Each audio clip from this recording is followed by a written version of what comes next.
عبداللہ بن مسعود رضی اللہ عنہ کے ریفرنس سے ہے، وہ فرماتے ہیں ينبغي لحامل القرآن ان يعرف بلیلہ اذا الناس نائمون، حامل قرآن کو چاہیے کہ وہ اپنی رات سے پہچانا جائے جب لوگ سوئے ہوئے ہوں، یعنی راتوں کو جاگ کے قرآن ضرور پڑھے، قرآن پڑھنے کے لیے ضرور جاگے۔ وَنَهَارِهِ إِذَا النَّاسُ مُفْطِرُونَ، جب لوگ بے روزہ ہوں تو وہ روزے کے ساتھ ہو۔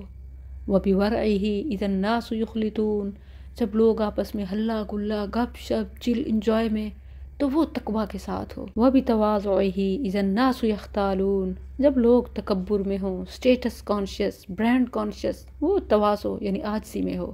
وَبِحُزْنِهِ إِذَا النَّاسُ يَفْرَحُونَ، جب لوگوں کے لیے خوش ہونا ہی سب کچھ ہو، وہ اپنی اداسی سے پہچانا جائے یعنی فکر آخرت۔ وَبِبُكَائِهِ إِذَا النَّاسُ يَضْحَكُونَ، جب لوگ ہنس کھیل رہے ہوں وہ اپنی پر حکمت خاموشی سے پہچانا جائے، اسپیشلی جب لوگ فضول گفتگو میں ہوں یا